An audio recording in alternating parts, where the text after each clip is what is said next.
So we have a pretty informal process for nominating board members. And really, I make the motion by making the nomination of folks. If you were on the committee list, my list, then you have been nominated. And so I guess in our bylaws, we require a second from one of our current board members. I would second that motion. Thank you, Julie. And anybody in opposition to nominating the current slate of board members with Ted James as our next president?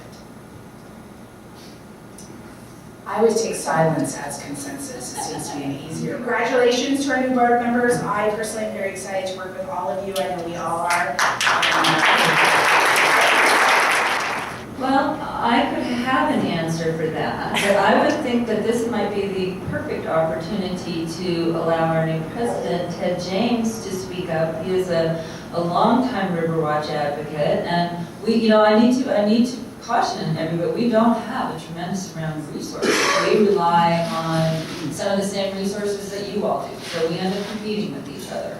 So the idea would be, how do we collaborate and how do we leverage those resources and make them go further? There's nothing like a committed champion school teacher rally cheerleader to get that all going. And I don't want to go on too much without recognizing Barb Horn and the incredible contribution she makes to this, and the inspiration that she is to students. And she keeps the rest of us in line too, but I just love seeing Barb in front of a group of students. She really focuses their attention and really gets them interested in what she's interested in, and we're glad that you are. So, Ted, do you want to answer Sarah's question? And then Barb, maybe you have some thoughts to share.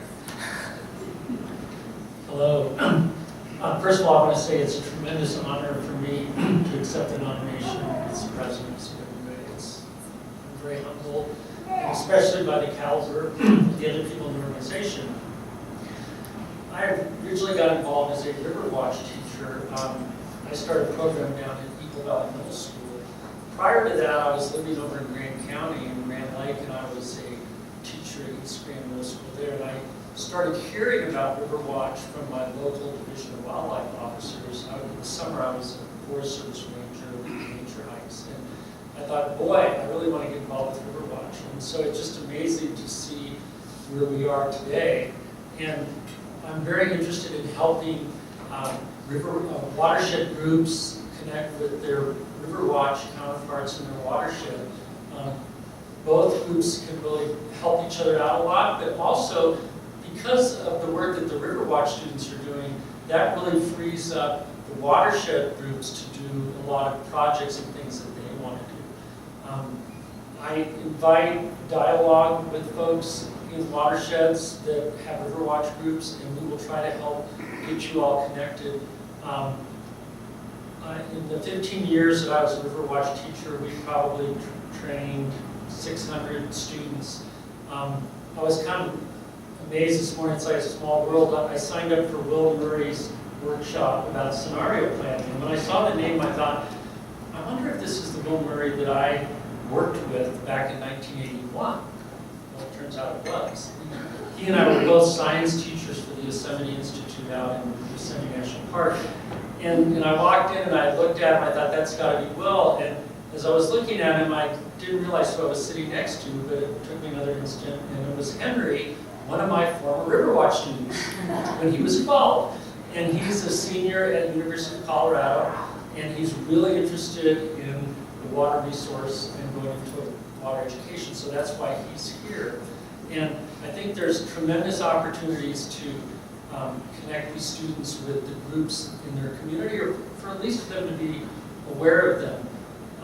In my program, when I was teaching Riverwatch, I would use John Wesley Powell as our model scientist for the kids to emulate. Most 7th graders from Eagle, and probably in Colorado, had no idea who John Wesley Powell was, what a watershed was, the fact that back in 1878, in his Arid Lands report to Congress, he was advocating for a watershed approach to the West and managing the land by watersheds.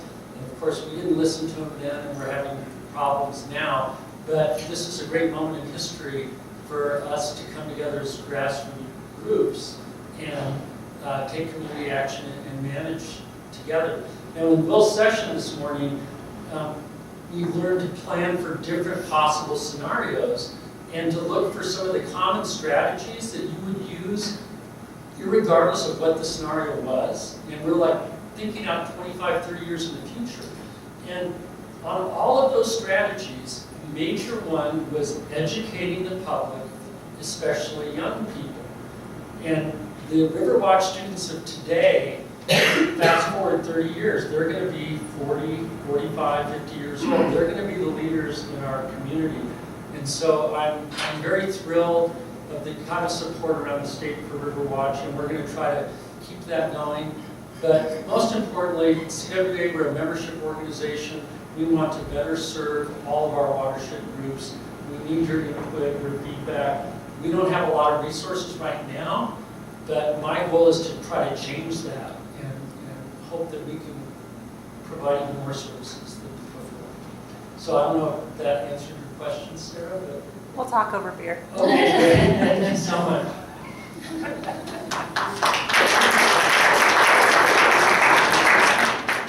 Barb, I don't want to put you on the spot, but, you know, Barb Horn, Riverwatch, you pretty much don't say one word in the sentence without saying the other.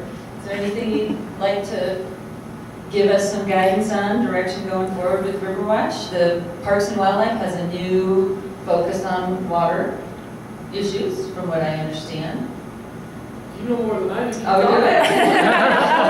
Well, you know, we're told that Riverwatch is a premier program that they intend to continue to support, and that was a great relief. We really thought we might lose it there for a while, and that would have been really sad. That would have been disastrous. The largest citizen science program in the state, right? Is there any region? Keep going. In the state of Colorado, in the world, We're in the the only world. one of its kind in the country that operate the way we do on a statewide basis. Riverwatch has the most volunteer citizen-based data in EPA's national store. That data is just data. It takes groups like, that's why it's a perfect match to partner with Colorado Watershed Assembly to turn that data into information and make it and get it used more than once. Truly get it used more than once. It definitely gets used all the time in the Clean Water Act process, but it's good stuff. There's data out there on. We complement where the health department goes, and you guys are out in the basins and you know your rivers, and it's why the partnership with Colorado Watershed Assembly is key, in my opinion, to keep Riverwatch alive and well. It's truly a collaborative thing on all fronts. So anytime you have a chance to talk to a wildlife commissioner, speak wildlife language, but they really don't know anything about the program. I know that may sound really funny, but they're focused on hunting and fishing regulations. We're in some ways still a hook and crook, whatever. I mean, hook and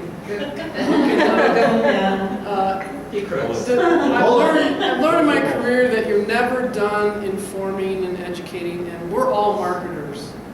We're all marketers of what we do, and those of you that are nonprofits or small watershed groups, you're always having to tell people what you do, why it matters, why they should be engaged, and it's no different with Riverwatch and or watershed groups. Or to me, CWA and Riverwatch are one word. So when you support CWA, you're supporting Riverwatch and vice versa. So the more we can do collaboratively with youth, with adults, with the data, in my mind, that's the way of the future, is total collaboration. There's no such thing as doing anything alone anymore. So anytime you can speak to the politicians, to commissioners, to leaders, to even game wardens or other units in the Division of Wildlife, and talk up the value of Riverwatch, not just some water quality data, but just how it makes stewardship, how it makes a difference to the Division of Wildlife, or excuse me, Parks and Wildlife. Any of that is very, very helpful, because it's Parks and Wildlife is one of those agencies where there's sort of the core gets looked at, and everything else around it is expendable.